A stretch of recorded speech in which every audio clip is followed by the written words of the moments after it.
Chiamo sul palco il nostro presidente di Coraggio Italia, Luigi Brugnaro. Ciao Luigi.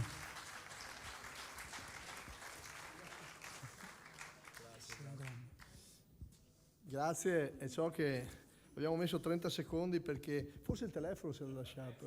Ha detto il telefono è il suo. Glielo che so dopo. Sa mai, meglio riappropriarsene subito. Qua con i politici.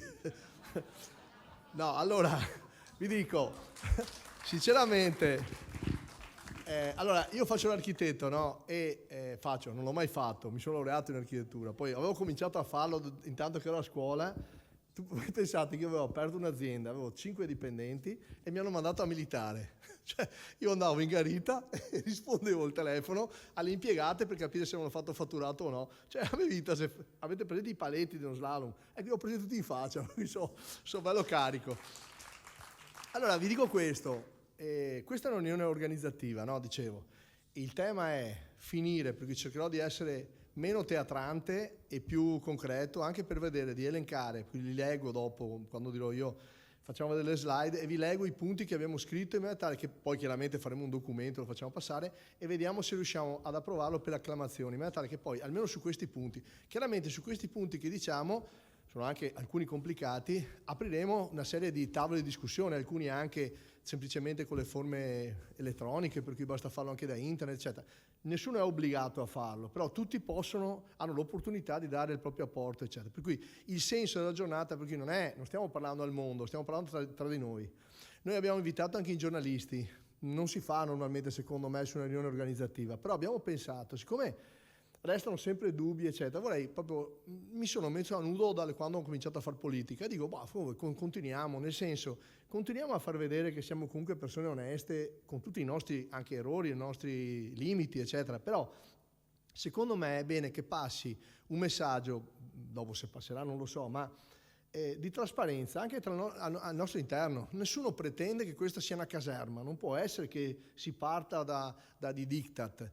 Abbiamo definito, mi sembra che siano venute fuori abbastanza, attenzione, questi interventi non sono stati concordati, avevamo semplicemente una lista di persone che rappresentavano, ma nessuno ha detto alle persone cosa dire, no? Sappiate che hanno espresso i loro pareri in maniera assolutamente libera, per cui se sembrava ci fossimo messi d'accordo su una linea comune, cioè quando si dice una casa comune, una famiglia, la famiglia non è soltanto quella tradizionale, è anche quella allargata, quella nuova, quella che io chiamo famiglia tutte le persone che si mettono insieme assieme all'amore, che è una questione fondamentale, cioè è l'amore quello che ti deve indicare, quello che forse in politica oggi manca, cioè manca la parte di felicità, di gentilezza, di stare insieme, non ci può essere sempre un secondo fine. Secondo me, non so chi l'ha detto, o meglio, chi l'ha detto oggi, so chi l'ha detto all'inizio, diceva che dare è meglio che ricevere. E io lo dico, vi do testimonio nella mia vita.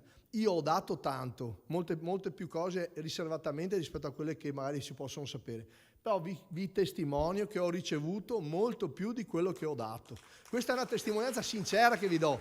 Per cui io posso sbagliare, come tutti evidentemente quando si fanno le cose è più facile sbagliare, però vi garantisco mai malafede, mai con secondo fine, mai per avere altre. Quel discorso dei giochetti che ho sentito prima è proprio la cosa che mi innervosisce. Io non ho mai avuto una tessera politica, ho fatto l'imprenditore, sta la storia qua, ormai l'avete saputa, va bene, mi sono candidato sindaco, mi hanno eletto, eccetera. Ero presidente di Confindustria, forse quello è il mio ambito, e le associazioni di categoria, la difesa del lavoro, io vengo da questo mondo qua, figlio di un operaio, vorrei che anche un giovane, un domani, avesse le stesse opportunità che ho avuto io. Opportunità non vuol dire risultati, può darsi che non sia neanche un grande risultato la mia vita, se ci pensi. Chi ha detto che il mio è un modello? No, nessuno.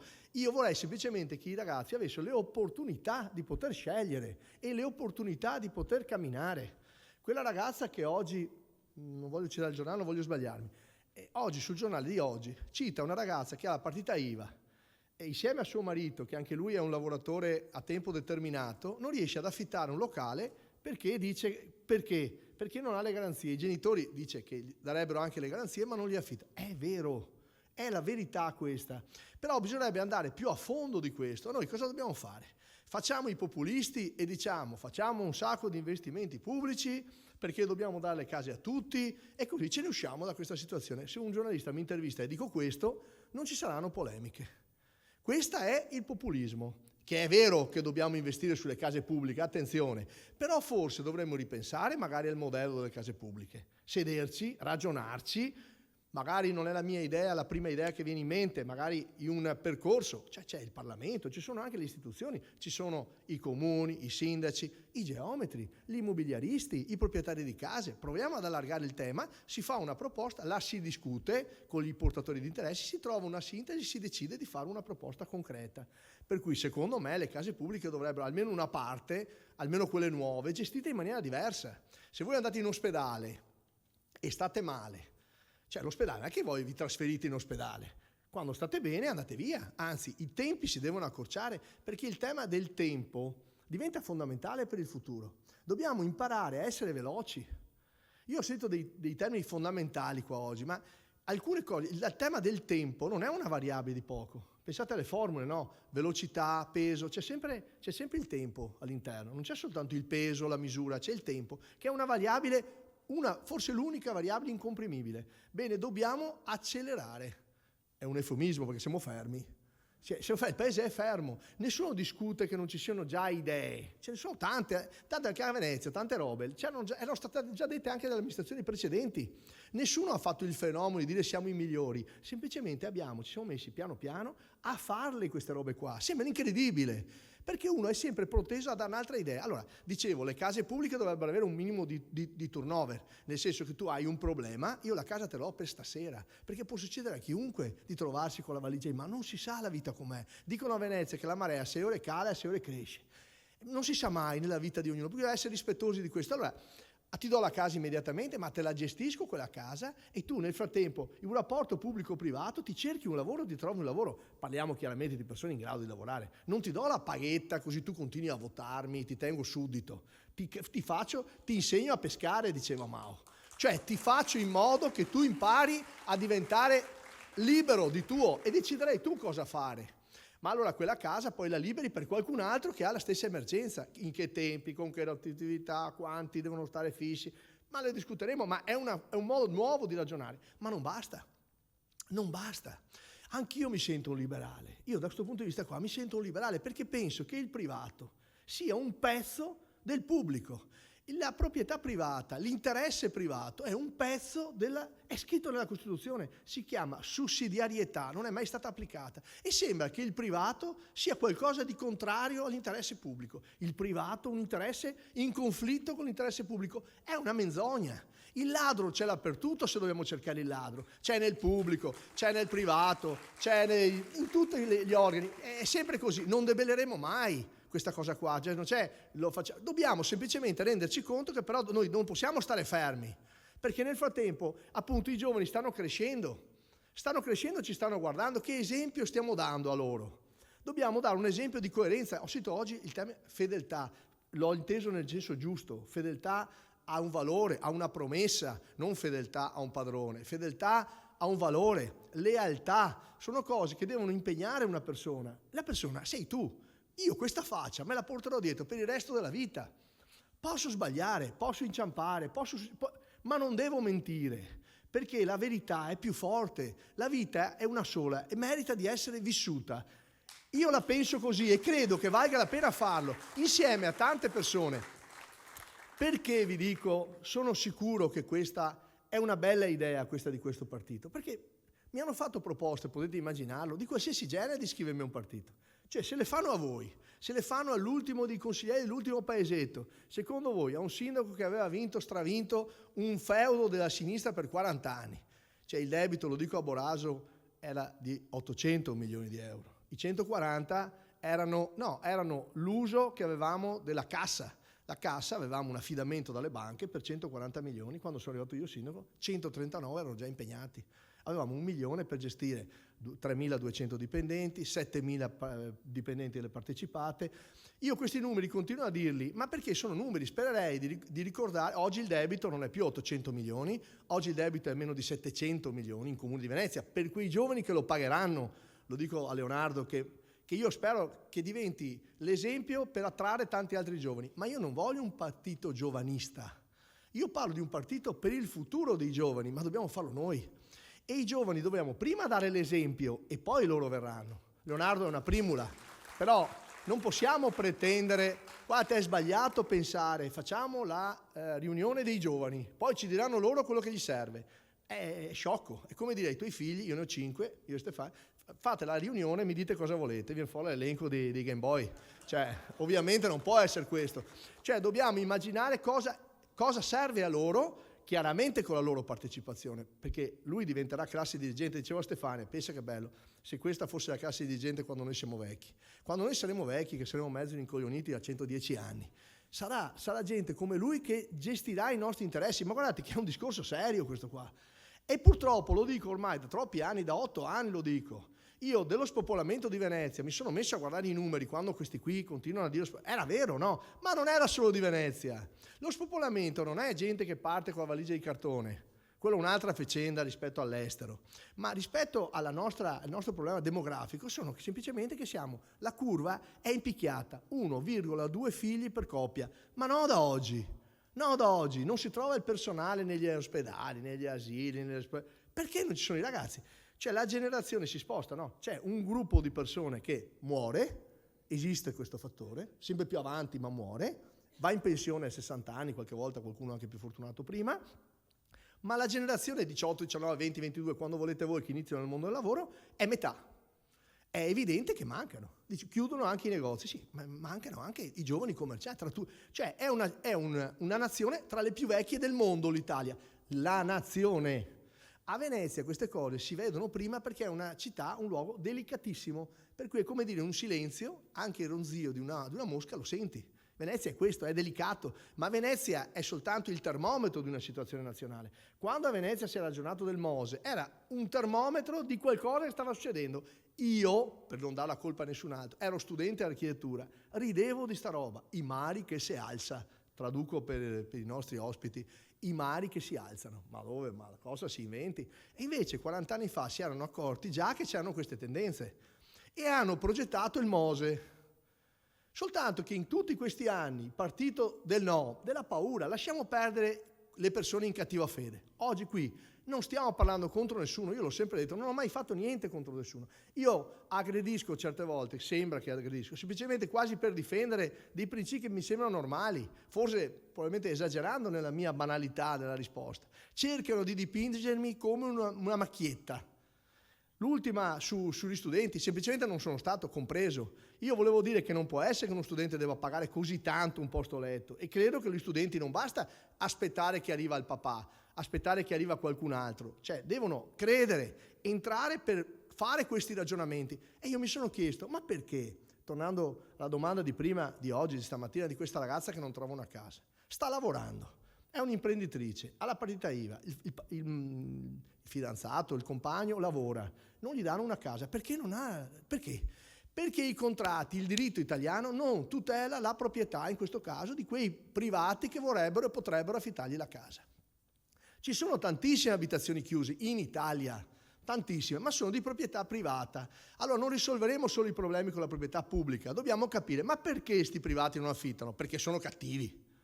Ma no, perché hanno paura di perdere la proprietà privata, perderla, non soltanto che non ti paghino l'affitto. Il problema è che oggi con le normative che ci sono, e lo sappiamo tutti ma non ha coraggio di dirlo nessuno, perché non è politicamente corretto, oggi nel momento che tu affitti con un contratto 4+4, la casa non si sa se la prendi indietro, perché non esiste più il diritto.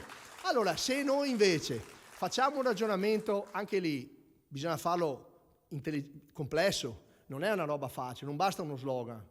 È giusto, a un problema complesso deve dare una risposta complessa, magari raccontata semplicemente. Ha ragione l'assessore di Treviso, questa è esperienza tecnica. Anche noi in Confindustria, quando tu devi difendere gli interessi del lavoro, è complicato. Chiedetelo anche ai sindacati che devono, quando vanno a fare le trattative dentro, non solo poi quando escono e parlano ai lavoratori, quanto complicato è trovare gli accordi. Perché la multinazionale che vuole andare via, che abbiamo osteggiato in tutti i modi, ha tutte le carte per farlo. Si è detto che l'Europa è la nostra prospettiva e io ci credo tantissimo, ma l'Europa non ci fa sconti.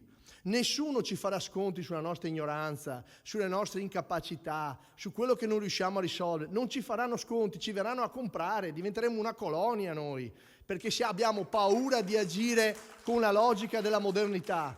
Dobbiamo, dicevo mio professore, se non sai fare bene le cose, almeno impara a copiare. Copia bene almeno da chi l'ha fatto. Facciamo questo, cominciamo di nuovo dall'ABC. Cominciamo, non c'è un problema di destra o sinistra qui, ma di cose fatte bene o cose fatte male. Noi apparteniamo al centrodestra perché questi sono quelli che oggi ci consentono di realizzare le cose, perché nella sinistra ci sono troppe complicazioni per fare accordi politici. Non so sti geni dove hanno voluto fare, ma è una loro scelta, devo rispettarla, è la democrazia.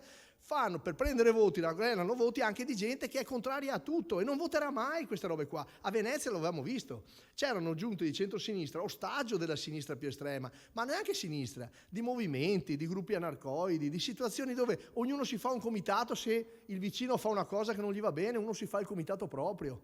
La cosa pubblica è fondamentale che esista, la pianificazione e il potere pubblico è fondamentale, ma per fare operare il privato in una logica di rispetto reciproco, perché sennò il privato non avrebbe un'alternativa, avresti semplicemente un caos, no? Se ognuno potessimo fare le nostre leggi, le nostre norme. Se tutti facessero come si crede, allora vuol dire che tu troveresti la gente con la mazza da baseball per la strada, perché forse la giustizia diventerebbe diversa. Allora io voglio continuare a credere nella giustizia, ma bisogna riformare la giustizia, deve diventare veloce, se no non è giustizia.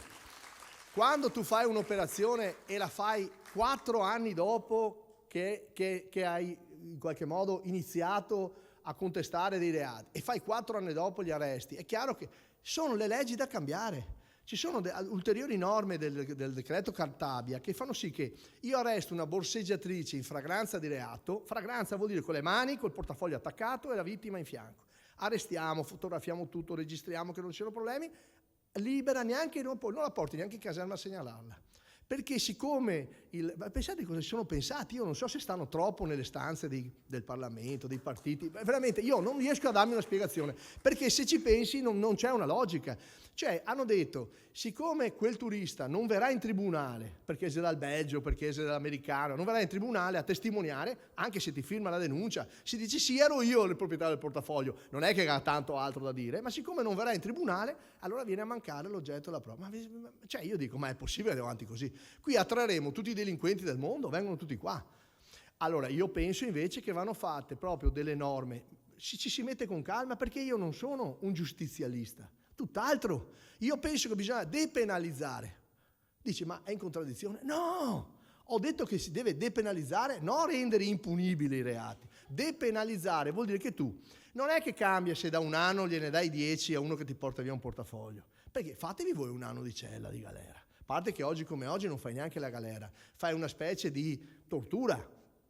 Oggi tutto il sistema della giustizia, della parte diciamo operativa, per cui le carceri, lo hanno dichiarato, ci sono 100.000 testimonianze, sono disumane, sopraffollate, il personale stesso è sottopagato, è senza. Dobbiamo sederci e dire, ma come si possono fare le ristrutturazioni? Facciamo carceri che siano vicino alla persona, rispettiamo tutti quanti i parametri totali di che il mondo ci dice, che dice che deve essere una carcere dove uno stia da solo, insieme al massimo in 2, con la televisione se serve, ti sconti la tua pena 2 anni, te li fai tutti, fateli voi 2 anni di carcere. Però ti dico, guarda, se vuoi c'è un braccio, vai a lavorare lì, fai le mascherine, fai le attrezzature, i panettoni, fai quello che servirà alla società civile che ti dicono, e in base a quante ore lavori, se vuoi, no i lavori forzati, che domani facciamo il titolo, no i lavori forzati, se vuoi, in base a quanto lavori, e cominci a refarte, si dice in Veneto, no? A ricostruirti la tua vita, la tua dignità, cominci a pensiamo a recuperare quella persona che ha sbagliato, in base a quante ore fai io ti riduco la pena, non così se sono buono, in base al tuo impegno. Decidi di stare 2 anni in cella tranquillo a guardarti la televisione, non c'è problema, fai 2 anni in cella tranquillo, 2 anni però te li fai. Cioè probabilmente avremo un po' anche di valore in più se andiamo in Europa a discutere con i tedeschi, andiamo a porre le nostre condizioni, perché l'Europa, qui avevano ragione, no? I nostri attuali compagni di viaggio, c'erano delle critiche sull'Europa, che era un'Europa diventata ultra burocratica, hanno messo in mente, hanno fatto un grande progetto ideale a quel tempo e poi l'hanno lasciato lì, come spesso succede in Italia. Non è stato dato una prosecuzione, una attualità al progetto, perché un progetto parte sempre così, un po' rocambolescamente, ma poi bisogna anche trovare sintesi, aggiornare le cose, non puoi lasciare una cosa, l'hai fatta tu, ho capito l'hai fatta tu, ma se non funziona, se è lontano dai bisogni dei cittadini, allora dentro tutto questo anche noi abbiamo fatto i nostri errori. Io ho iniziato perché ho capito che in quei partiti, quelli tradizionali, non trovavo, forse la mia vicinanza poteva essere più a Forza Italia, all'UDC, tanto per darvi un'idea, ma non ho mai avuto iscrizione o attività dirette. Di fatto mi sono reso conto che senza un partito, un sindaco rischia di diventare debole. Diventa debole per molte ragioni, perché intanto i partiti sono organizzati, perché i consiglieri che sono con te magari prendono decisioni o sono appartenenti ad altre comunità. Comunque, parlo di alleati, non parlo neanche dell'opposizione. Allora noi, secondo me, che veniamo dal civismo, che veniamo dalla società civile, che veniamo da tante storie politiche trasversali, c'è chi qui dentro viene dai 5 Stelle, tra l'altro un movimento che noi vedevamo con simpatia all'inizio, io e Stefania. Stefania voleva andare anche, abbiamo detto, io quasi li voto, io taglio una mano. Cioè vedevamo con simpatia ma non così tanto. No, perché capivo non le ragioni della loro esistenza, attenzione, le capivo benissimo. Il vaffa, io lo capivo. Il problema è che mi rendevo conto che non c'erano le soluzioni, o meglio, le soluzioni erano peggio del problema. Perché non basta che tu sottolinei un problema per avere ragione, devi trovare una soluzione a quel problema. Solo per chiudere la questione della ragazza, secondo me, oltre a nuove case popolari gestite però con logiche diverse, non con ho vinto il biglietto alla lotteria e avrò la casa per tutta la vita, che poi faccio ereditare anche ai miei figli e ai miei nipoti, perché questo stiamo parlando. Cioè, secondo me, dovremmo veramente avere il coraggio di presentare delle proposte di legge che tornino a far valere i contratti. Ma questo funziona se funziona anche la macchina della giustizia, la macchina burocratica. Dobbiamo rimettere in mano lo Stato. Guardate, non possiamo sentire sempre parlare, facciamo le riforme. Uno dice, sì, ma che riforme? Non stavo neanche a mai, che riforme cosa fare? Il problema è che oggi non stai male, ma domani puoi stare peggio. Noi siamo un campanellino d'allarme, se ve lo dice uno che non ha nessun problema economico, ma non c'entra questo. Io lo faccio perché mi sembra di voler restituire qualcosa alla mia comunità, che è nazionale, che è italiana. Prima di tutto, io mi sento profondamente italiano. Non sento nessuna differenza tra nord, centro e sud. Personalmente, posso parlare per conto mio. Dopodiché, se vedo uno che non ha voglia di fare, io lo attacco a prescindere. Non è che gli chiedo, scusa, dove abiti? Tu, fanullone, dove abiti? Ma assolutamente. Gli dico, sei un fanullone, punto.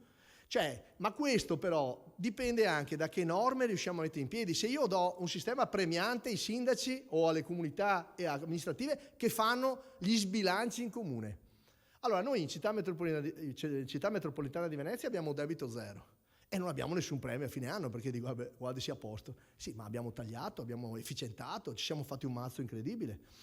Quell'altro che invece continua a far buco, esperto di lagna e di pianti, lo Stato a fine anno ripiana tutto. Domando, se il mio cittadino alza la mano e dice, scusa sindaco, anche no. Facciamo anche noi, spendiamo di più, facciamo buco. L'effetto premiante è di chi fa il debito, di chi sperpera. Per carità, sempre a fin di bene, Non dico che non sto parlando di soldi in tasca o roba del genere. Probabilmente facilonerie facili, facciamo invece che di un marciapiede ne facciamo 2. Abbiamo i soldi per uno, ma ne facciamo 2. E chi lo pagherà il secondo? I prossimi, non io, perché sono un incosciente da questo punto, per cui sono un lazzarone, però risulterò come un grande politico che ha fatto le cose, ma le sto facendo a debito. Allora, come si risolve queste cose? E adesso arrivo al perché vi ho raccontato che mi sono laureato in architettura. Oggi è un esempio di quello che a me hanno insegnato a fare negli esami, nei progetti di architettura. A prescindere, non vi tedio sulla composizione architettonica o sul come si fa un progetto, eccetera, no? Che prima di tutto parte, da un'ottima analisi. Se tu sbagli l'analisi, non c'è bravura di progettista che tenga. Non so se mi spiego. Se tu chiami il grande architetto di fama e gli dai le misure sbagliate e gli dici che là deve fare una cosa che poi in effetti è sbagliata, lui ti farà un progetto sbagliato. Darete la colpa all'architetto. La colpa è stata l'analisi che è stata sbagliata, per cui l'analisi è la prima cosa. Ma questa cosa ne parleremo un'altra volta. La cosa che oggi mi preme raccontarvi, che non è stata scritta, ma che adesso ve la dico, è questa imposizione che ho avuto a lavorare in gruppo quando ero all'università. Mi facevano alcuni esami di progettazione, mica tutti adesso, alcuni esami di progettazione e composizione architettonica li facevo in gruppo. Per me è una difficoltà abissale, perché io non mi metto d'accordo neanche con me stesso, te puoi immaginare in gruppo. Però alla fine, no, beh, è così, perché poi tutti noi pensiamo di avere l'idea magica. Bene, mi hanno insegnato, primo, a dover dialogare con altri. È stata una fatica, credetemi, incredibile, ma ho capito poi che c'erano anche le ragioni dell'altro. Non andavamo a fare l'esame, io volevo fare la stradina di qua, quello voleva farla di là, di quelle baruffe, inarrabili. Di fatto stavamo facendo politica. Cioè, la politica, tu fai l'esame buono se riesci a quel punto a trovare il consenso dei tuoi colleghi in quel momento là. Per cui noi qui dobbiamo diventare una macchina di consenso pubblico. Per quello quando vi ringrazio tanto, e adesso passo ai ringraziamenti, se no non sembra che sia un ingrato, ma era per andare un po' al sodo, visto l'ora. E veramente non vi cerco di, nell'arco di mezz'ora facciamo tutto se riusciamo. Però guardate, capite bene cosa voglio dire, perché sennò si rischia di essere equivocati. Voi continuate a parlare della leadership. Vi ringrazio, l'ho già fatto più volte e continuo a dirlo. Io ci resterò, sapete perché resto? Perché ho parlato con Stefania e questo partito mi diverte star qua. Oggi per me non è una giornata di peso, mi pesa di più fare magari l'amministratore, dover prendere decisioni pesanti, ma qui mi sembra di stare davvero in mezzo a tanti amici.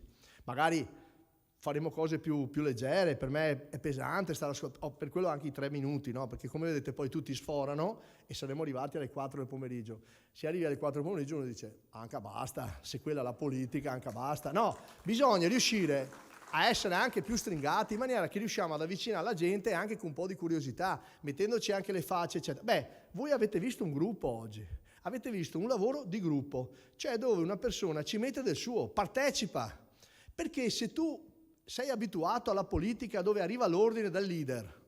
Io lo dico perché vengo dalla strada, non lo accetto. Puoi dirmi di sì, magari per convenienza, io non sono il tipo, ma magari mi faccio la tessera perché penso che avrò agibilità, ma non condivido niente e per cui non difenderò le ragioni. Prima l'ultimo intervento del consigliere regionale, che insomma mi è piaciuto molto, diciamo, ha detto io appartenevo alla Lega, io non sono mai stato, ma mio fratello era molto simpatizzante. Mi ricordo fin dall'inizio le baruffe tra me e lui, chiaramente, perché non condividevamo niente, però mi ricordo il periodo della Lega. È stato un periodo, io lo dico da uno da fuori che francamente, ed è stato incredibile, bellissimo. C'è un sogno che c'era questi con l'ampolla, il federalismo, però c'erano dei valori forti. Sul federalismo non siamo ancora riusciti a portarlo a casa, magari ci diamo una mano un po' noi, che siccome io penso che sia un'idea buona, bisogna capirla, ma adesso ci sono le sale parlamentari, abbiamo firmato un accordo di governo su questo, c'è l'idea del federalismo per chi vuole, bisogna concretizzarlo con un po' di attenzione e abbiamo anche detto la seconda gamba doveva essere o il presidenzialismo o il semipresidenzialismo, adesso c'è il premierato, ci ragioneremo, non è che ci può essere un'unica idea, l'importante è che la gente stia meglio, in ogni territorio uno deve avere un vantaggio, e secondo me qualche volta bisogna anche avere coraggio di rischiare. Quando è che bisogna avere coraggio di rischiare? Quando le cose non vanno bene. Perché si dice che cosa che funziona non si cambia, ma quello che invece non funziona sarebbe il caso di provare a cambiarlo, sempre per non dire che magari abbiamo ragione. Perché il tema del meridione, io l'ho detto in Calabria questa roba, non qui, in Calabria l'ho detto, abbiamo preso, dicevamo prima, il 5,7%. Con l'esperienza che abbiamo messo in piedi 2 anni fa, io ieri mi sono segnato, mi sono riguardato di nuovo 4 volte cosa ho fatto le ultime estati, ho detto non è possibile. Pensavo fosse 5 anni che avevo il partito io. Non abbiamo ancora fatto 2 anni, mi sembra avermi passato diese, abbiamo vissuto di tutto, abbiamo fatto un gruppo parlamentare con amici che poi alcuni sono andati un po' per conto loro, per tanti motivi, perché io poi arrivavo completamente neofita, l'hanno detto loro due, sia la Biancofiore che la Martina Semenzato, è una specie di inferno lì dentro, c'è gente che si accoltella anche di giorno, non sai chi sia amici, è tutta una roba, la logica di potere, ma non è che puoi dire beh allora arrivo io lo cambio, no è così, non voglio cambiare niente, dico però ci siamo irrobustiti diciamo, ecco ne abbiamo prese tante coltellate durante le elezioni politiche ultime, ripeto, noi moderati per noi è un progetto politico finito, già il nome io moderato, tutto ma non moderato, però restiamo fedeli al gruppo e tutti gli amici che vorranno, che torneremo perché noi cercheremo alleanze nelle associazioni, nei sindaci, nei consiglieri civici, cercheremo di ampliare le alleanze, ma con gente fedele agli accordi, fedele ai patti. C'era un partito che aveva firmato dal notaio che doveva sciogliersi entro fine anno e non l'ha fatto. Io non so, da notaio, io ero abituato, da notaio, io, cioè, non so, lo dico a Leonardo, ma anche se ti do la mano io la rispetto, ma senza quello, no, andiamo al notaio, mi ha detto, abbiamo bisogno fino a fine anno. Ho detto, va bene, cosa cambia fino a fine anno? Fine anno ho detto, no, sai, sempre rinviamo, perché la leadership deve essere anche collettiva. Tu devi pensare che un partito non è uno che ti dà gli ordini, devi sentire che è quello che senti dentro tu. Magari delle idee non ce le avevi, magari qualcuno le porti, ma dici, però questa roba funziona. Poi vai in giro, vedi che sta roba non è presa bene, perché la gente comincia a dirti, no, ma guarda, non perché non piace, ma perché magari è da affinare, è da proporre meglio. Vi faccio l'esempio del contributo d'accesso di Venezia. Noi possiamo metterlo in piedi, siamo andati, abbiamo ottenuto una legge, eccetera, eccetera. Però questa roba ancora, per quanto è necessaria, la proposta pratica non era così facile. Poi è arrivato anche il Covid, per la verità, che ha fermato tutto, e avevamo altre urgenze, insomma, adesso l'abbiamo ripreso in mano, ma con la logica non, come posso dire, prepotente. Ecco, la parola che io odio è la prepotenza. Non prepotente, credo che sia giusto farlo, ci assumeremo delle responsabilità, ma lo facciamo per gradi, per quello che la gente è capace di assorbire, le categorie, le paure. Non è che puoi dire, vabbè, chi se ne frega. No, aspetta un attimo, gran rispetto. Io ho detto coraggio, ma non di fare le cose che non si devono fare. Dico, vabbè, cominciamo piano, faremo il prossimo anno 20 giorni, ascoltiamo, io ho fatto un dibattito pubblico enorme. Mi hanno attaccato anche sull'impianto pubblico enorme, perché bisogna farne un altro. Se tu segui quello in malafede, non finisci mai di discutere. Cioè, hai presente quando corri dietro a uno non lo prendi mai, ti sembra un miraggio. Ecco, con certe persone, con certi comitati, con certe ideologie, è un miraggio trovare accordi politici. Ecco perché noi restiamo nel centrodestra. Restiamo nel centrodestra perché queste cose si possono fare. Si tratta però di vedere se sarà destra o se saremo noi. Allora, noi non possiamo dettare nessuna linea, visto la pochezza dei numeri che abbiamo, siamo piccoli. Ma diamo fastidio, secondo me, perché ci siamo. Abbiamo subito davvero di tutto. Le ultime elezioni politiche, 5-7% in Calabria è un risultato enorme.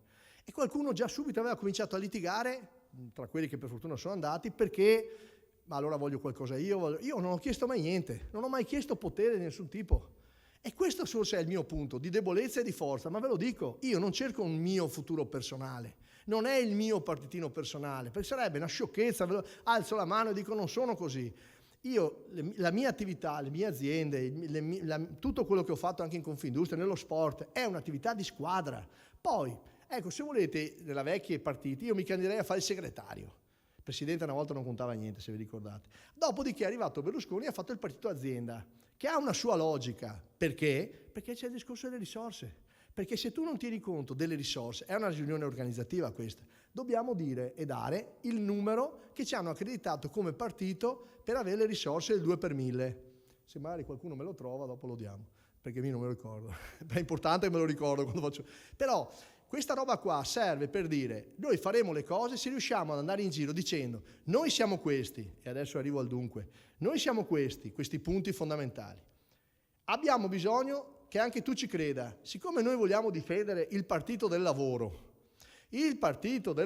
per logica, intanto che noi siamo qua, se Dio lavorare, sabato, domenica magari si riposa, ma insomma normalmente il partito del lavoro lavora. Altri che hanno diritto di divertirsi, che hanno i diritti di ogni genere sacrosanti, decide la democrazia, hanno più tempo di stare su internet, di fare comunicati. Io vedo decine di comunicati. Io non riesco a comunicare, spesso lo comunico male, vero, verissimo, ma perché sono impegnato a fare. Perché se io mi metto a comunicare anch'io, c'è meno gente che fa, pochi, davvero pochi, molti a cavalcare le cose che fanno gli altri. Capite? Cioè è la gara a prendersi le medagliette, l'ho fatto io, l'ho proposto io 40 anni fa. Adesso c'è qualcuno addirittura che si ricorda di essere stato lui il difensore del Mose, capite?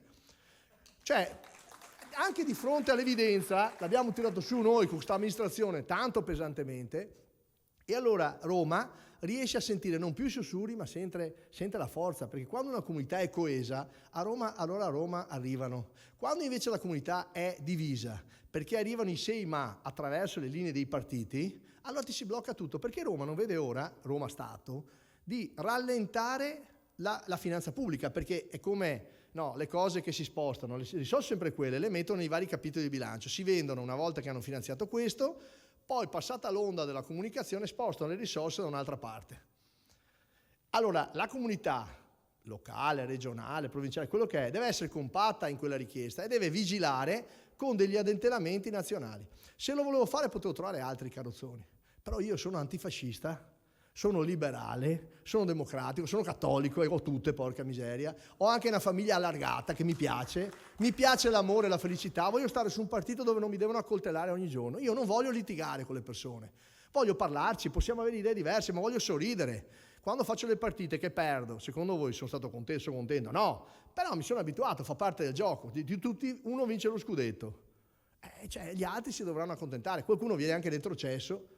Arrivare quarti non è male, dimmi dove devo firmare, quest'anno ottavi, va bene, cioè ci sta, abbiamo sbagliato delle cose, ci impara la prossima volta. Questo è un partito che deve prendere, non solo parlare di sport, ma diventare noi sportivi nell'animo culturale. Se vogliamo attirare altri Leonardo, lui è un dono della natura naturale, qua non c'è merito di nessuno se non di sua mamma e suo papà ovviamente, ma riuscire almeno, quando l'ho conosciuto ho detto ma questo è tanto intelligente, tanto avanti. Cioè, riuscire a attirare altri giovani che vengono a parlare con noi, che alzeranno la mano e dico, sindaco, ma lei cosa intendeva dire quando ha detto 700 euro a letto? E glielo spiego. E dico, guarda che non intendevo assolutamente offendere i giovani, ci mancherebbe altro. Io volevo spronare invece le istituzioni a trovare cifre minori. Ho candidato Venezia a fare città campus, Venezia città campus, voglio raddoppiare la popolazione studentesca universitaria, è che la raccontano come vogliono loro, essendo bravi nella chiacchiericcio, essendo bravi, lo diceva anche il Papa, no? nel dividere ed impera, no? Queste robe, ma sono nella storia, ormai non mi arrabbio neanche più. La realtà è che non si va mai ad approfondire niente, c'è gente che guarda il titolo del giornale e non legge neanche l'articolo magari. Considerate che spesso l'articolo non è neanche fatto dal titolista, per cui magari il giornalista ha scritto un articolo anche corretto, il titolo è fuorviante, ma succede, ormai nella velocità, c'è gente che si informa da Twitter, dai social, e sui social non c'è nessuna verifica di qualità dell'informazione. Cioè io credo che dobbiamo diventare semplicemente un po' pignoli, noi possiamo essere criticati su tutto, per carità, ma almeno leggessero le nostre proposte, quelle fatte bene, perché quelle saranno quelle che depositeremo in Parlamento. Quando io penso nella sanità, poi mi chiudo e faccio i titoloni e chiudiamo lì. Io dico, quando parliamo dei problemi della sicurezza sociale, guardate, la sicurezza in sé in Italia è uno dei paesi più sicuri del mondo, ve lo garantisco, io giro il mondo da tanti anni. È un paese il più bello del mondo, ancora oggi e anche l'anno scorso, non adesso che c'è il governo Meloni, è un paese sicuro. Il problema è che la percezione della sicurezza non è la stessa cosa della sicurezza vera e propria, ve lo dicono tutti gli esperti, ma alla signora, alla mamma, al papà che hanno il bambino che va a scuola e che ti trovano la persona che si fa di droga davanti alla porta, tu questo discorso non glielo vai a fare, ma io stesso non glielo vado a fare, perché è inaccettabile. Non sarà un problema di sicurezza, sarà un problema di esempio, sarà un problema di educazione, di moralità, sarà un problema di igiene pubblica, perché c'è anche lo sporco, c'è magari macchie di sangue, cioè non è accettabile. Allora, come la risolviamo sta roba? Secondo voi io ho mai proposto il carcere? Posso pensare al carcere? Non ci penso nemmeno. Perché dobbiamo dividere il tema del delinquente, che è quello che spaccia, peggio se è un trafficante, eccetera, eccetera, esperto delinquente, dalla vittima, che è il drogato, parlando di droga. Ma poi c'è tutto il tema se parliamo di dipendenza, dell'alcolismo. Dobbiamo cominciare a raccontare che bisogna bere, ma con moderazione. Non si deve ogni cosa va fatto, anche con la velocità in auto. Cioè quando parliamo di ragionamenti da fare, bisogna tirarli fuori tutti. La bulimia e l'anoressia sono temi fondamentali che hanno delle origini, tra l'altro adesso non voglio farla lunga. Le altre dipendenze c'è la ludopatia, bene, sono delle dipendenze. Noi proponiamo delle case di comunità.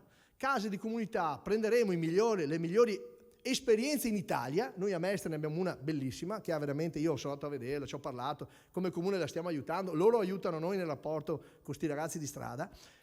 Magari voi siete qua, segnatevi un appunto, cerchiamo le comunità che funzionano, magari non seguono tutti e quattro i fenomeni, magari sono specializzati su uno solo, andiamo a parlarci, andateci voi a parlare, facciamo un elenco di risposte a questa cosa, non l'ha affrontata nessuno, mi viene da piangere, pensate a una persona che ha un figlio che ha queste problematiche, è drammatica sta cosa ed è tutto vero, non riguarda persone che sono a un disagio economico, attenzione, riguarda tutti, il tema dei diritti sessuali, ma secondo voi noi possiamo schierarci per la difesa di questo o di quello? Noi ci schieriamo per il rispetto uno dell'altro e basta. C'è la libertà totale in questa cosa qua, ci mancherebbe altro. Noi possiamo soltanto, su certi temi etici, noi saremo liberi anche dell'obiezione di coscienza, ognuno sarà disponibile a pensare sul fine vita personalmente. Io credo che con tutte le verifiche del caso sono totalmente d'accordo con il nostro Presidente Zaia. Sul fine vita, se a un certo momento una persona si sa che non può vivere più, soffre di dolori, viene certificato una commissione, purtroppo io non so se lo farei, chi alza la mano e vuol mettersi al posto di quella persona? E in Veneto si sta cercando una strada, magari non sarà questa di adesso, verrà ancora migliorata, però credo che sia la strada giusta, quella della libertà delle persone.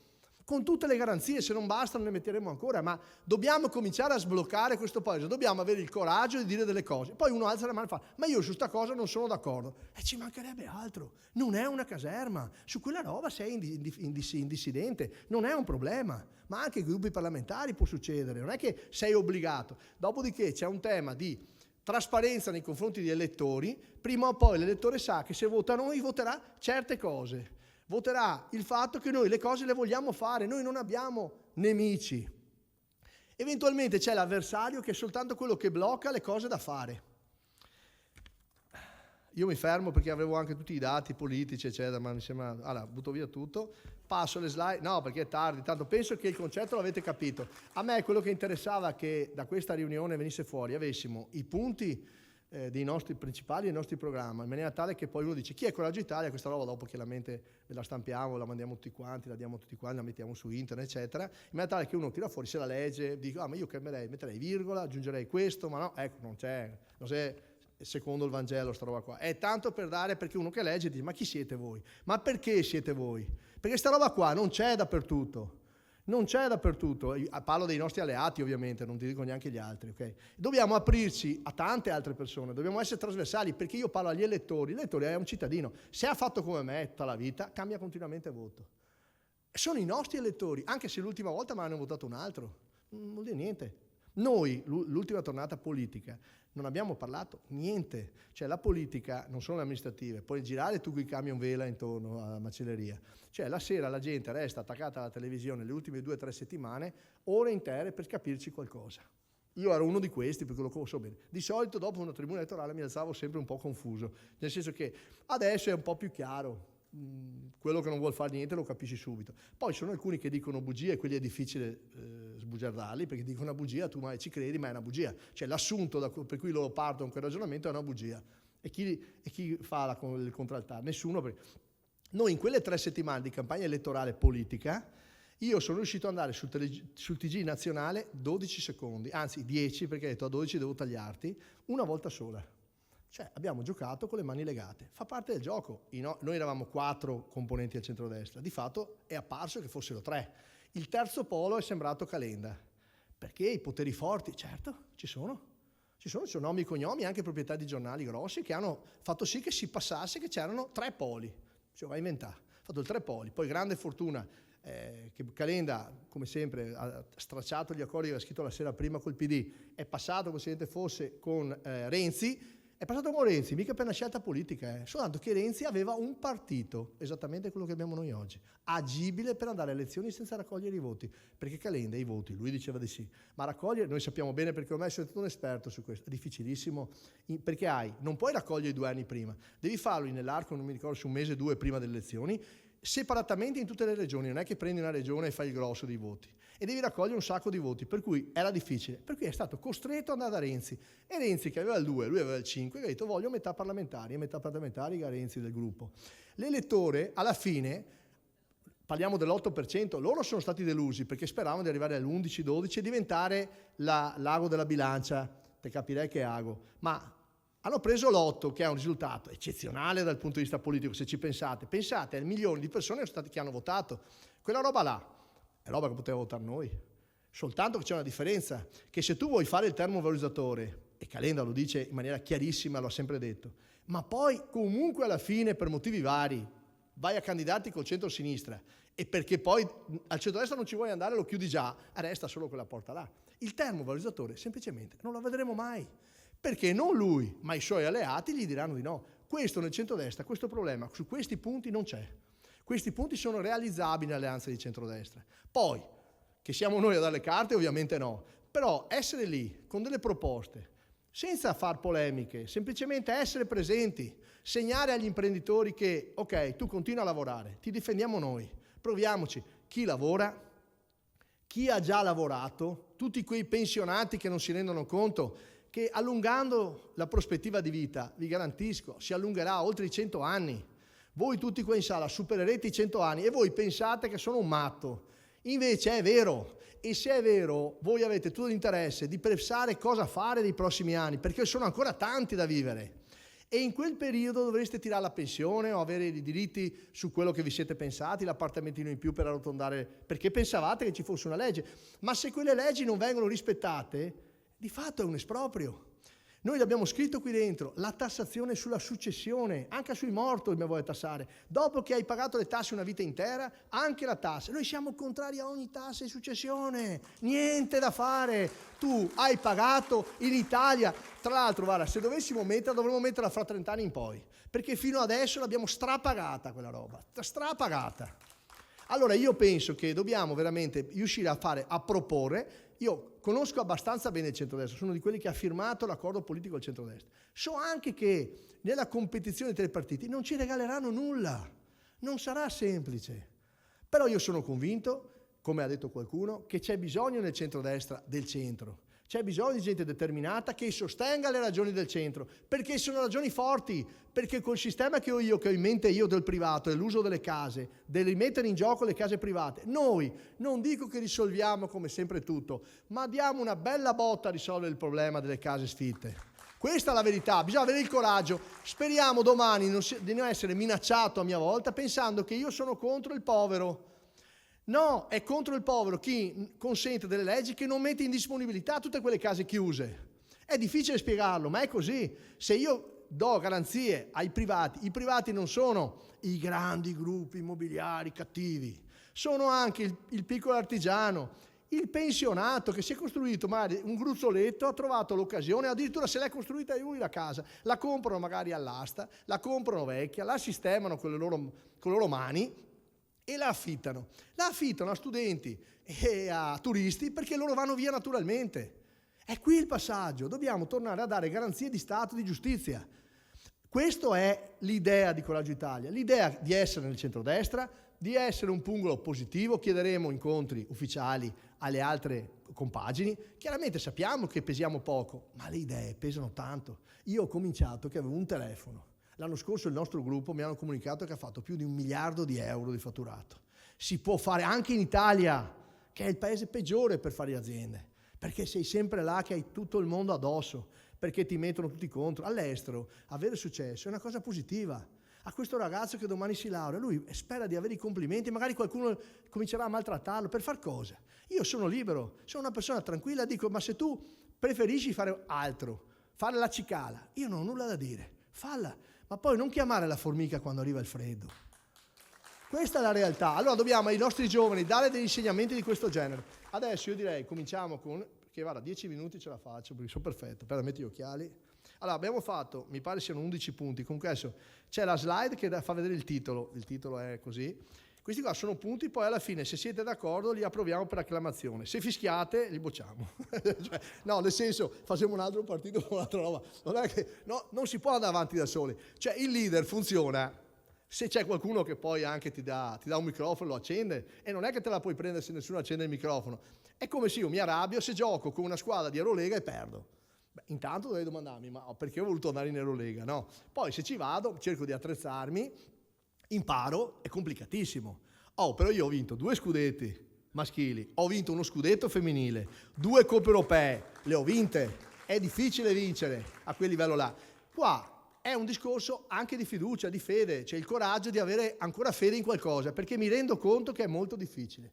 Sul discorso tessere, una cosa sola, io dico, certamente noi come partito abbiamo le tessere sono obbligatorie dallo statuto, francamente, non è che io muoio, se poi lo fa per opportunità di dire ma non mi schiero così posso passare a un altro partito, noi al nostro interno lo diciamo, daremo comunque sempre la prelazione, la precedenza a chi si è tesserato. Questo lo dico perché poi non è obbligatorio farlo, lo dico perché un domani non è quello che fa il risultato, non è un partito che ha 1 miliardo di tessere che cambiano le cose, quello che cambia è riuscire a trovare fonti di finanziamento. E allora secondo me una delle cose da fare, e la lancio qua, prima di leggere i punti, è quello di fare una grande festa di Coraggio Italia, dove una festa per chiaramente autofinanziarsi, perché senza i soldi, senza le risorse non si fanno i partiti, non si fa niente. Bisogna studiare un meccanismo. Io ho pensato a un grande concerto insieme con dei gazebo, dove si possa fare anche dei incontri con altre idee di altri gruppi politici, perché tutti possano ascoltare. Cioè, fare magari, ne facciamo una prova, la faremo da qualche parte, ci inventeremo, vediamo se riusciamo a farla in autunno, se no la faremo in primavera prossima, cioè le forze sono quelle. Però fare un momento di incontro festoso che però possa servire anche per incamerare risorse. Se funziona ne facciamo poi uno per ogni zona del paese, può essere una nel nord-est, una nord-ovest, il centro e poi una per le isole, che secondo me questa cosa della partecipazione delle persone potrebbe essere molto bello. La gente si trova, magari balla, si diverte. Il nostro deve essere il partito della gioia, del sorriso. Sono temi seri, ma non è che per parlare di temi seri dobbiamo tutti quanti piangerci addosso o diventare melodrammatici. Si può vivere la nostra vita tranquillamente, partecipare a un partito. Se non hai tanto tempo, dammi qualche soldo in più. Compreremo, cioè affitteremo un volontario, perché poi noi dobbiamo essere tutto rendicontato e preciso, è complicatissimo gestire un partito. Però stiamo imparando a fare, lo facciamo bene, fino adesso abbiamo fatto bene, e anche negli inciampi. Saluto il sindaco di Santa Maria di Sala, perché ha avuto un grande coraggio. Lei penso sia la persona tra le più coraggiose che ho riconosciuto, perché gli è successo l'arresto tra l'altro di una persona che si era avvicinata al nostro movimento, per cui una persona che è stata sindaco 2 volte, sarà il tribunale a decidere le colpe, cioè qua non ci sta, però è chiaro che noi ci siamo trovati, comunque lei in particolare, direttamente coinvolti, quasi che c'entrassimo. È stato arrestato per fatti precedenti, eccetera. Chiaramente lì lei in primis ha dimostrato forza nella sua comunità. Le opposizioni, la prima cosa che hanno fatto, una donna onesta, integerrima, guarda, io l'ho capita questa qua, proprio sai, per quelle donne dritte, gli hanno chiesto le dimissioni a lei. Guardate, sapete gli avvoltoi che proprio si affentano, ecco, noi non possiamo essere quel partito là. Guardate che non lo faremo neanche noi quando succederà a loro, non lo faremo mai noi. Io quando farò opposizione non lo farò mai così. Se dovesse essere, noi siamo in opposizione anche a Padova siamo andati, abbiamo fatto un bel risultato, siamo in opposizione, ma non facciamo ste robe. Non facciamo ste cagnari in Consiglio Comunale. La Linda prima l'ha detto, Consiglio Comunale, offese, ma offese non tanto, cioè la parolaccia, che è molto meno la parolaccia dell'offesa rispetto invece a cosa vorresti insinuare. Quando sei magari tu stesso il responsabile di quella roba e noi lo sappiamo. Una falsità incredibile. Ecco, quella gente là non potremo mai allearci. Dobbiamo allearci con gente onesta, con idee anche diverse, ma gente onesta, che ci mette la faccia. Ok, allora cominciamo. Il primo titolo è Liberi di fare, liberi di crescere. Sono 11 temi. Li leggo così non faccio il coronel se non finiamo più. Siamo dalla parte di chi si vuol mettere in gioco, chi scommette su se stesso e sugli altri, creando nuove opportunità di lavoro.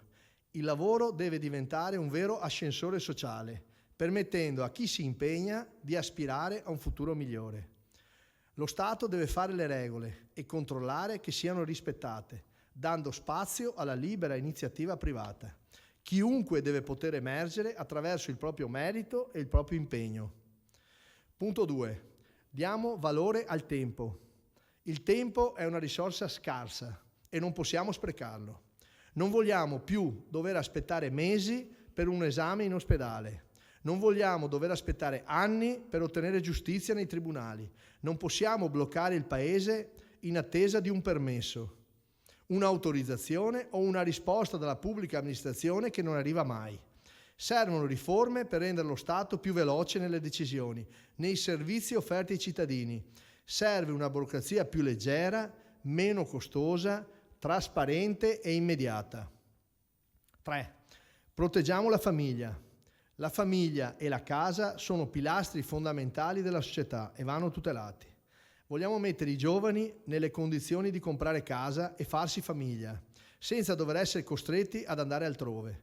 Serve un maggior bilanciamento tra lavoro e famiglia e servono servizi adeguati, esempio asili più aperti, per garantire alle donne effettive pari opportunità. 4. Tuteliamo casa e risparmio. Diciamo no alla patrimoniale e alle tasse di successione. Proteggiamo i risparmi di una vita di fatica da una doppia tassazione. Vogliamo garantire una vera tutela della proprietà privata. Per molti anziani la seconda casa in affitto è il frutto di sacrifici e serve a integrare la pensione e non è tollerabile che possa essere occupata abusivamente. Serve snellire le procedure di sfratto, riducendo i rischi per i proprietari e di conseguenza il caro affitti. 5. Rispettare gli altri e i beni comuni. Il rispetto della persona, la lotta alle discriminazioni, la difesa del patrimonio artistico, della natura e dei beni comuni e il contrasto al degrado urbano sono ingredienti imprescindibili per costruire una società che possa dirsi civile. Vogliamo diffondere il valore del rispetto e promuovere il senso civico, valorizzando chi si impegna a mantenere le città pulite e sostenendo quelle associazioni che, anche nelle piccole iniziative, le rendono maggiormente vive e vivibili. 6. La sicurezza... No, non servono gli applausi, facciamo alla fine. Se no bocciamo, è meglio applaudire alla fine. 6. La sicurezza prima di tutto. Nessuno deve sentirsi insicuro a casa propria, quando gira per la città o quando arriva in stazione di notte. Vogliamo valorizzare le forze dell'ordine, potenziarle e dotarle di strumenti tecnologici avanzati per contrastare con determinazione la criminalità. Utilizziamo telecamere, droni, intelligenza artificiale, incrocio di dati per ridurre i crimini e fermare efficacemente chi li compie. Ma poi la giustizia deve essere rapida ed equa. Basta impunità. Chi sbaglia deve pagare e non rimanere impunito, tornando il giorno dopo a delinquere. Puntiamo al recupero attivo e fattivo dell'individuo. Sostenibilità a 360 gradi. Dobbiamo entrare nella logica della sostenibilità totale, ambientale e sociale, ma anche economica. Servono scelte equilibrate, basate su evidenze scientifiche e considerazioni geopolitiche. A proposito di termovalorizzatori. La transizione ecologica deve essere frutto di decisioni razionali, non ideologiche. Le politiche di sviluppo sostenibile devono essere attuabili, concretamente, e non comportare nuove dipendenze, esempio le terre rare per le batterie, perché ti spostiamo una roba all'altra, bisogna trovare anche che poi le cose stiano in piedi a tutto tondo. Per raggiungere l'autonomia energetica dobbiamo diversificare le fonti, privilegiando l'uso delle energie rinnovabili e incentivando la ricerca tecnologica in modo da creare nuove filiere industriali ad alto valore aggiunto. 8. Puntiamo sulla formazione. Per essere competitivi nel contesto globale occorre investire nell'istruzione a tutti i livelli, promuovendo la formazione continua di qualità. Chi vuole imparare deve essere messo nelle condizioni di farlo. È fondamentale lo sviluppo delle competenze digitali e la conoscenza delle lingue straniere. La cultura deve diventare strumento di crescita e coesione sociale, mettendo in sinergia università e imprese. Creiamo poli e scuole di eccellenza nazionali, sostenendo la ricerca e l'innovazione nei settori strategici. 9. L'importante è la salute. L'Italia deve diventare a tutti gli effetti il paese del benessere. Va garantito a tutti i cittadini l'accesso a un sistema sanitario di qualità. Valorizziamo adeguatamente il personale sanitario che opera nel pubblico e in particolare gli operatori di pronto soccorso. Facciamo in modo che pubblico e privato lavorino sinergicamente per ridurre drasticamente le liste d'attesa e i casi di rinuncia alla cura per motivi economici. Diamo maggior sostegno ai malati cronici e alle persone disabili. Puntiamo sulla prevenzione e sulla ricerca scientifica, soprattutto in ambito biomedico e farmaceutico. Digitalizziamo i dati sanitari e sfruttiamo i big data e intelligenza artificiale per accelerare i tempi di scoperta di nuove cure. Non cito gli esempi, gli episodi, ma insomma avremo tempo. Punto 10. Tendiamo una mano a chi è in difficoltà. Lo Stato può essere l'ancora di salvezza per i cittadini in situazioni di difficoltà, ma il recupero della persona e il reinserimento nella società non devono essere visti nell'ottica paternalistica dell'aiuto perenne senza nulla in cambio. È giusto dare un aiuto sociale a chi non ce la fa e vuole rimettersi in pista, ma i meccanismi di inclusione e rilancio delle persone in difficoltà devono essere temporanei e costantemente monitorati. Chi riceve aiuto deve necessariamente darsi da fare e rendersi utile alla comunità locale. Progressi nella crescita dei singoli individui coinvolti devono essere misurabili in modo da prevenire e o punire gli abusi. 11, ultimo. L'Unione Europea fa la forza. Serve un'Europa unita e solidale per poter competere seriamente a livello globale. È questione di numeri. La dimensione europea è determinante a livello energetico, economico e geopolitico. Dobbiamo impegnarci attivamente per rafforzare la cooperazione tra i Paesi membri. Qui siamo legati da valori fondanti, a cominciare dalla libertà. Non vogliamo un'Europa di puri burocrati, né un'Europa che impone regole dall'alto senza tenere adeguatamente conto delle peculiarità italiane. Difenderemo il tessuto produttivo italiano fatto di piccole e medie imprese e le diversità territoriali di cui andiamo fieri e che insieme ai prodotti tipici locali costruiscono un patrimonio da valorizzare. Questi sono i punti che abbiamo messo e su questo vi chiedo un applauso.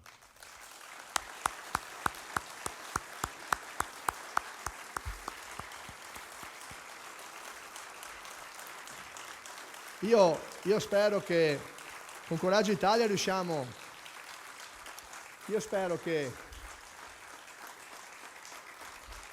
con questa esperienza possiamo risvegliare il piacere della partecipazione dei cittadini alla vita politica e a quella decisionale soprattutto, promuovendo la trasparenza, l'accesso all'informazione e il coinvolgimento attivo della società civile.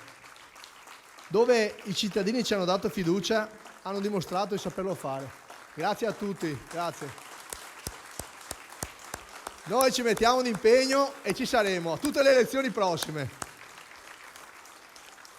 Io farei partire la canzone e facciamo salire sul palco quelli che hanno parlato. Se potete salire sul palco, che facciamo una foto con tutti quanti. Questo è il nostro inno. Di trasformare i sogni in realtà, non è impossibile farlo, sai di cosa parlo. Partiamo dal basso, ma puntiamo in alto. Coraggio, Italia, noi non ci fermiamo, noi ripartiamo. Coraggio, Italia, dietro ogni traguardo c'è la forza di chi ha coraggio.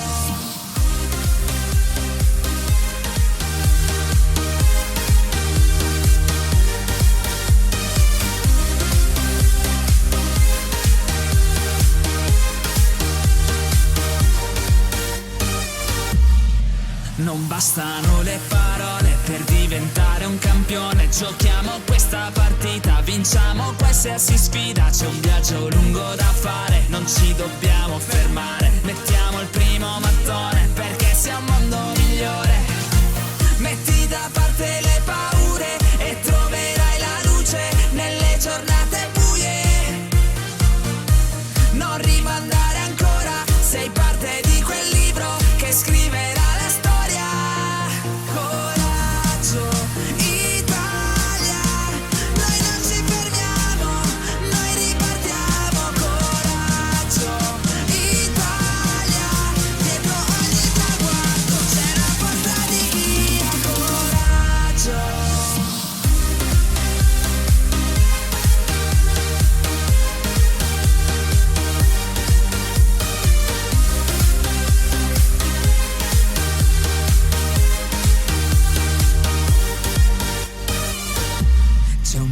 Che ci chiama e chiede di salvarlo. Non è solo una scelta, noi dobbiamo farlo. Per tutti quei bambini che ci stanno guardando.